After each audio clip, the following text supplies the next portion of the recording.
Hello and welcome back to Let's Master English. I'm your host, and I'm so glad you've decided to tune in today. Whether you're listening on your commute, while you're at the gym, or during your dedicated study time, I want you to know that you've already taken an important step just by being here. Today we're going to talk about something that isn't as glamorous as learning a new list of phrasal verbs, or as exciting as watching a blockbuster movie in English for the first time.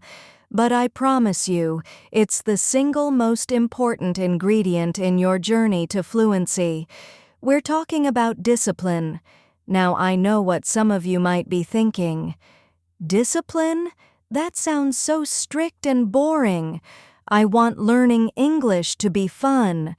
And you're absolutely right. It should be fun. But think of it like this. Have you ever seen a professional athlete who doesn't have a training schedule? Or a successful musician who doesn't practice their instrument every day? Of course not. Their success is built on a foundation of consistent, focused effort. And that, my friends, is what discipline is all about. It's not about punishment. It's about creating positive habits that will carry you towards your goals, even on the days when you don't feel motivated. So, stick with me for the next half an hour or so, because I'm going to share with you why discipline is your secret weapon in mastering English, how you can build it, and how it will pave your way to fluency. We'll look at some practical, realistic tips and hear about learners just like you from all around the world. Ready? Let's get started. I remember when I first started learning a new language. I was incredibly enthusiastic. I bought all the books, downloaded all the apps, and told all my friends about my ambitious goal. For the first few weeks, I was a learning machine. I spent hours every day studying, and I made progress really quickly. But then, life got in the way. I had a busy week at work, I felt a bit tired, and I skipped a day of studying. Then another. And before I knew it, a whole month had gone by, and my shiny new textbooks were gathering dust on my shelf. Does this sound familiar? I'm willing to bet it does for many of you. This is the classic cycle of motivation. Motivation is a wonderful, powerful feeling, but it's also unreliable. It comes and goes like the tide. One day you feel like you can conquer the world, and the next, you can barely bring yourself to open a textbook. This is where discipline comes in. Discipline is what gets you to sit down and study for 30 minutes, even when you'd rather be watching TV.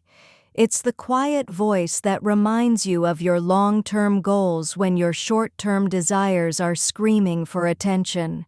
It's about building a system, a routine, that doesn't depend on your mood. Think about it. If you only study when you feel motivated, you might study for 5 hours one week and then 0 hours for the next 2. Your progress will be inconsistent and slow.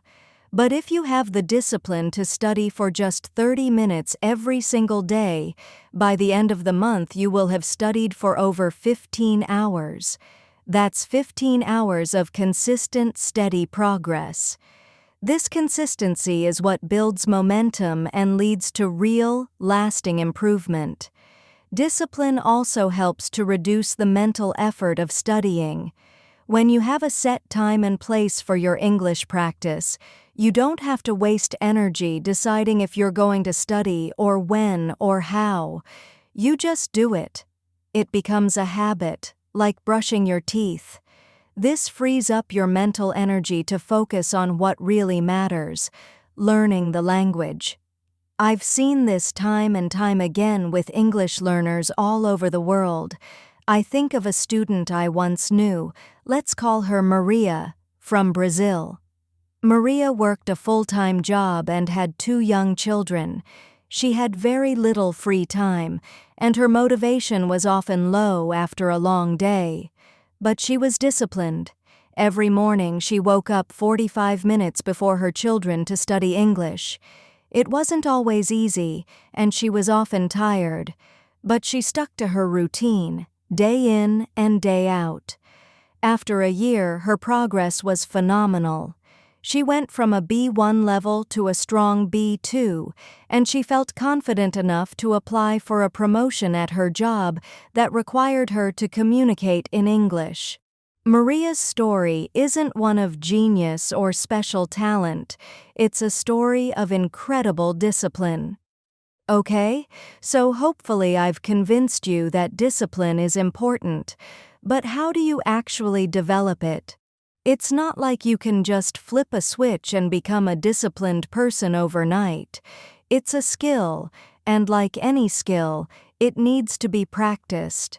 Here are some practical, realistic tips that I have personally used and seen work for countless English learners. This is perhaps the most important tip of all. One of the biggest mistakes we make when trying to build a new habit is being too ambitious. We say, "I'm going to study English for 2 hours every day." But if you're used to studying for 0 hours a day, this is a recipe for failure. Instead, start with something so easy that you can't say no. For example, commit to studying for just 10 minutes a day. I know 10 minutes doesn't sound like much, but that's the point.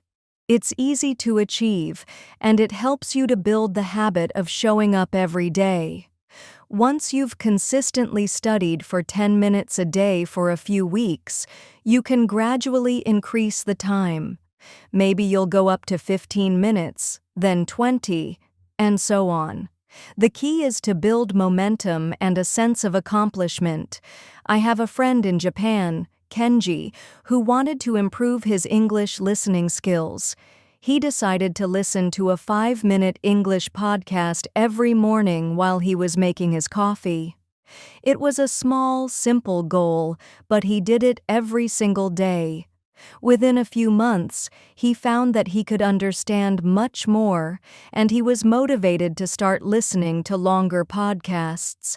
His small, disciplined action led to big results. As I mentioned earlier, having a routine is crucial. Decide on a specific time and place for your English study. This could be in the morning before work, during your lunch break, or in the evening before you go to bed. The exact time doesn't matter, as long as it's consistent.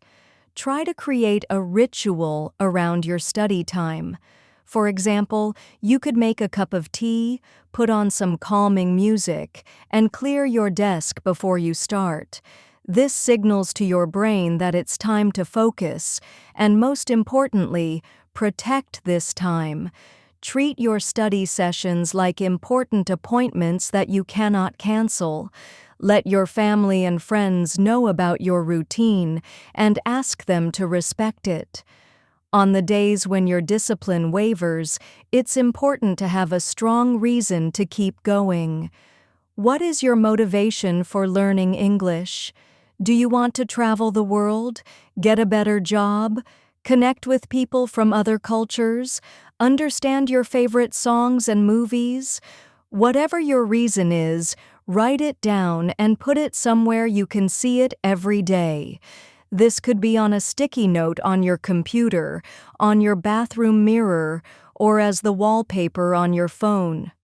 When you're tempted to skip your study session, look at your why and remind yourself of what you're working towards. I once spoke to a woman from Egypt, Fatima, who was learning English so she could help her children with their homework. Her why was so powerful and so clear that it kept her going through all the challenges. She told me, "When I feel like giving up, I just picture my son's face when I can explain his English grammar to him. That's all the motivation I need." Discipline is easier to maintain when you can see that your efforts are paying off. Keep a journal or use an app to track your progress. Note down what you studied each day, any new words you learned, or any small successes you had. And when you reach a milestone, celebrate it. This doesn't have to be anything big or expensive. You could treat yourself to your favorite dessert, watch a movie in English, or have a conversation with a language partner. Celebrating your achievements reinforces your positive habits and keeps you motivated for the journey ahead. It's much harder to break a promise to someone else than it is to break a promise to yourself. Find a friend, a family member, or another English learner who you can share your goals with. Check in with each other regularly and hold each other accountable. You can even study together or practice speaking with each other. There are also many online communities and forums where you can find accountability partners. Knowing that someone is counting on you can be a powerful motivator to stay on track. So you're building your discipline, you're studying consistently, and you're making progress. But what does the path to fluency actually look like? It's not a straight line, and it's different for everyone. But there are some general stages and principles that apply to most learners. If you're at a B1 level, you can probably handle most everyday conversations. You can talk about familiar topics, express your opinions, and understand the main points of clear, standard speech. The transition to a B2 level is all about becoming a more independent and confident user of English.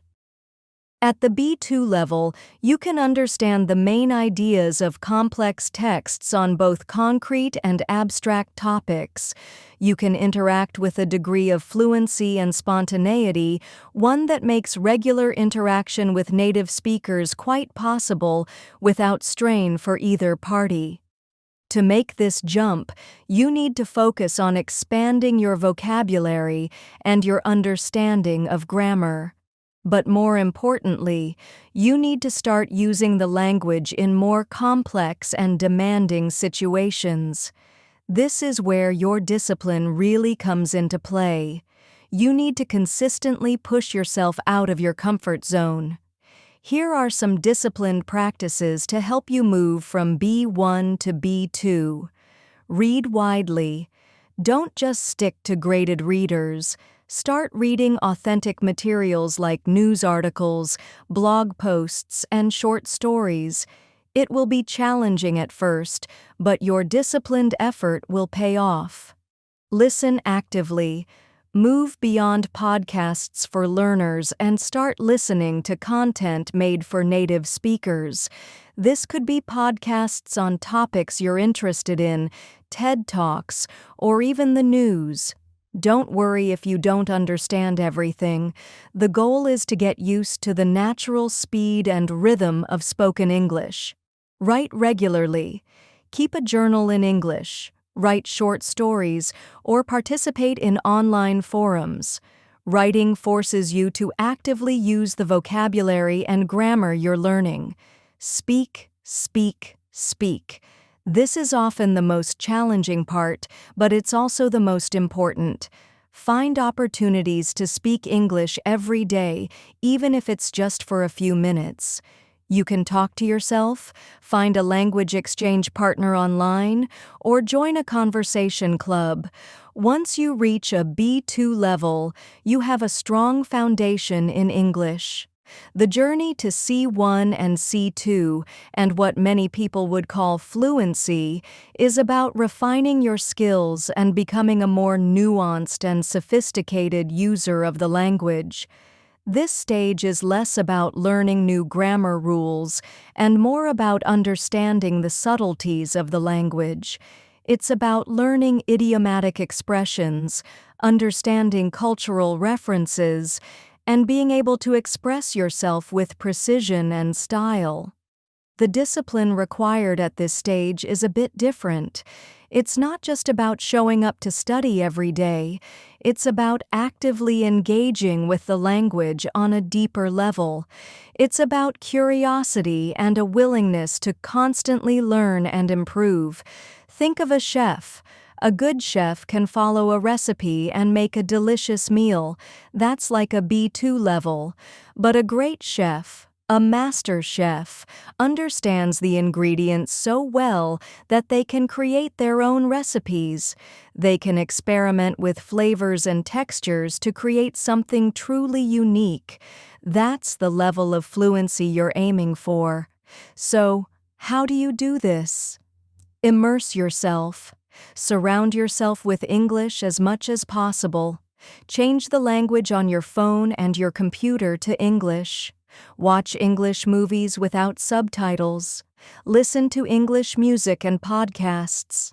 Make English a part of your daily life. Think in English. This is a game changer. Try to narrate your day to yourself in English. When you're thinking about what to have for dinner, think about it in English. It will be difficult at first, but with disciplined practice, it will become more natural. Focus on your weaknesses. Be honest with yourself about what you need to improve. Is it your pronunciation, your use of prepositions, your writing style? Identify your weak spots and dedicate focused, disciplined time to working on them. Embrace your mistakes. At this level, you're going to make more subtle mistakes. Don't be afraid of them. See them as learning opportunities. When you're corrected, don't just move on. Take the time to understand why you made the mistake and how you can avoid it in the future. Let me tell you about a man named Paolo from Italy. He was a successful businessman who had a solid B2 level of English, but he wanted to be truly fluent. He wanted to be able to negotiate complex business deals and build strong personal relationships with his international colleagues. Paolo's discipline was legendary. Every day he would read the Financial Times and look up every word he didn't know. He would practice his presentations in English, recording himself and then listening back to identify areas for improvement.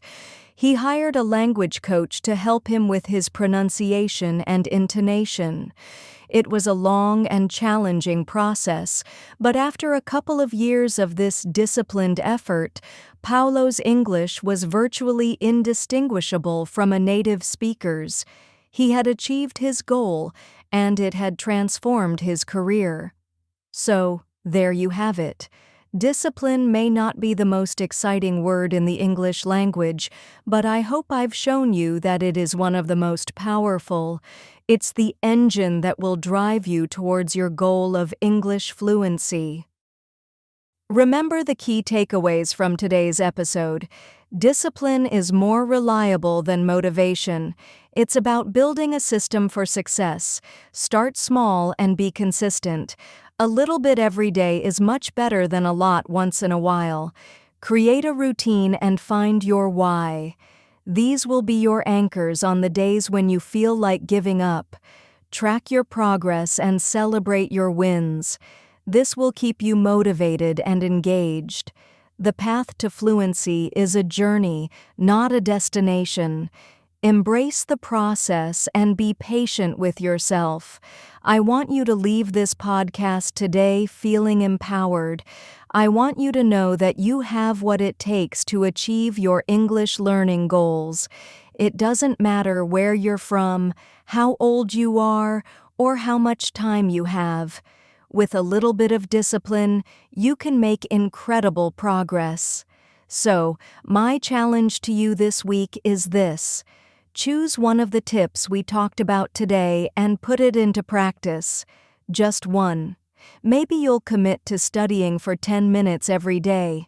Maybe you'll write down your why and put it somewhere you can see it. Whatever you choose, take that first small step. Thank you so much for joining me on this episode of Let's Master English. I believe in you, and I can't wait to hear about your progress. Until next time, keep practicing, stay disciplined, and happy learning.